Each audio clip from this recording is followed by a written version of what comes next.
Ukraine's president on Wednesday urged his country's Western backers to speed up deliveries of air defense systems to counter Russian missile strikes and to help boost weapons production. "We need faster deliveries of air defense missiles and systems," President Volodymyr Zelensky told a Ukraine Defense Contact Group meeting at NATO headquarters in Brussels. "The emphasis," he said, "should be on US-made Patriot systems. These are the most effective way to force Russia to stop its missile strikes and terror," he said via video link, urging the representatives from around 50 countries to make good on their past pledges. According to Associated Press, U.S. Defense Secretary Pete Hegseth did not attend, making it the first time a Pentagon chief has been absent since the Forum for Organizing Ukraine's Military Aid was set up 3 years ago.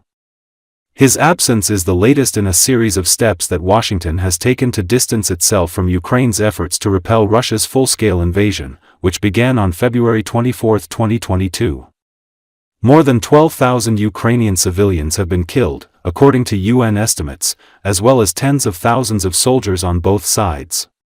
The UK, which chaired the meeting along with Germany, said that it plans a tenfold increase in drone production to help Ukraine.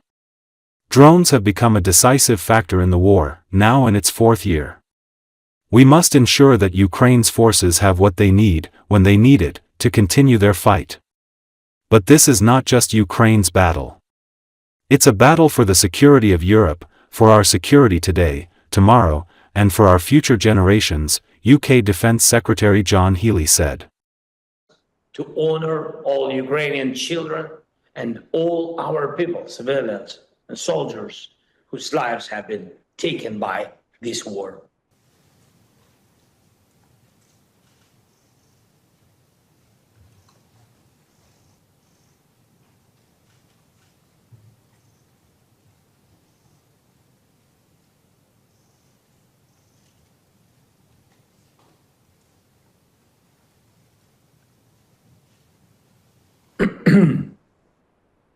We have no doubt that we can push Russia toward peace.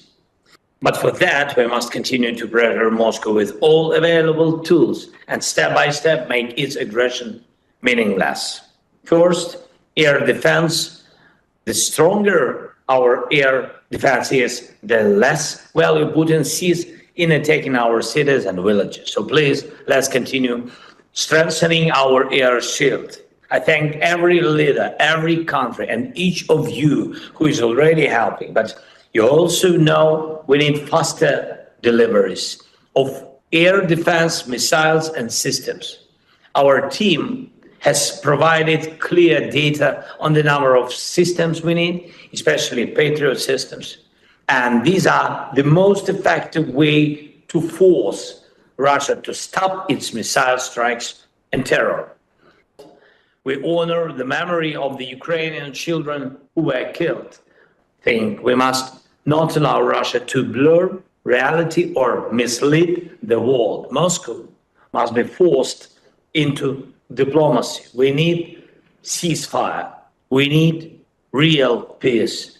We need real security. And we must use every method available to achieve this. Our front line and our defense, our production and technology, our work to build a real security architecture. And we must be effective in all of it, I'm sure. Thank you to everyone who is helping. Let me highlight in the beginning, quite personally, first of all, I'm back on board. A military success of Russia is neither imminent nor to be expected. Putin could put an end to this war now.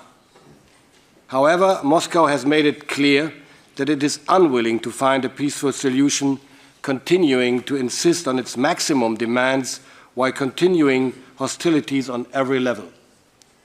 But Russia will fail, because brave Ukrainians are defending their country and their freedom, confronting the Russian aggressor with great resolve. And because we are supporting Ukraine in its defense with weapons, ammunition, training, with everything it needs, and for as long as it needs. We will continue to expand this support, and we will maintain it for the long term. This is what what the coalition stands for. Russia would be mistaken to believe otherwise. Thank you, Boris, and good afternoon, everyone. Thank you, President. So as Putin's brutality continues, so must our resolve. We must ensure that Ukraine's forces have what they need, when they need it, to continue their fight. But this is not just Ukraine's battle. It's a battle for the security of Europe, for our security today, tomorrow, and for our future generations. We have no doubt that we can push Russia toward peace. But for that, NATO Secretary-General Mark Rutte has reaffirmed the alliance's commitment to Ukraine in its war against Russia. According to Associated Press, speaking alongside Ukrainian Defense Minister Rustem Umerov ahead of a Ukraine Defense Contact Group meeting, Rutte said the meeting was taking place at a moment when the Russians are still attacking innocent people in Ukraine cities. This is violence for the sake of violence, and you can be assured that NATO, the allies, stand with you, Rutte said, ahead of a meeting of the Ukraine Contact Group, which brings together Ukraine's Western backers to ensure Kiev gets more military aid. The U.S. Defense Secretary Pete Hegseth will be absent from the meeting for the first time since the group was set up 3 years ago. He will arrive in Brussels after it's over. Rutte repeated his assertion from earlier in the day, saying U.S. President Donald Trump remains committed to the EU's aims. What we need to achieve is a durable and lasting peace, and I commend President Trump's efforts to get there, he said. Ukraine's Minister of Defense Rustem Umerov said Ukraine wants peace, but suggested tensions remain with the U.S. president. We have supported the initiative from President Trump from February. Ukraine sends its teams all the time for the negotiations, but we see that at the moment ultimatums continue, Umerov said. We are thankful to all the nations for their support, and hopefully today we will have some good announcements, very productive meetings as always, and hope to achieve unity and show our resilience and signal of unity once again.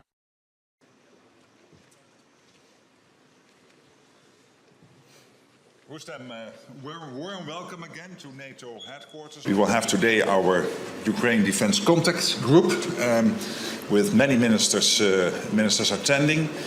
And this takes place at a moment when the Russians are still attacking innocent people in Ukraine, cities.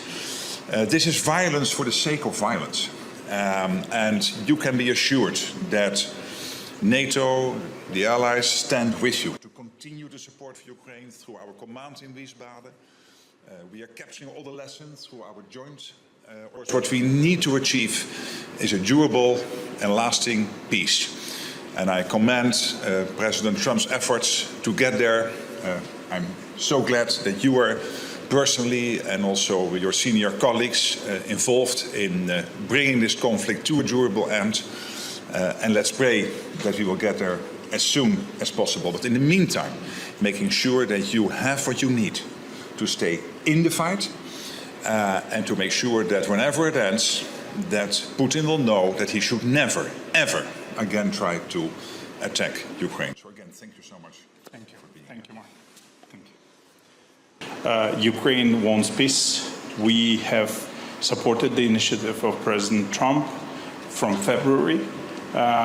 Ukraine sends its teams all the time for the negotiations, but we see that at the moment ultimatums continue.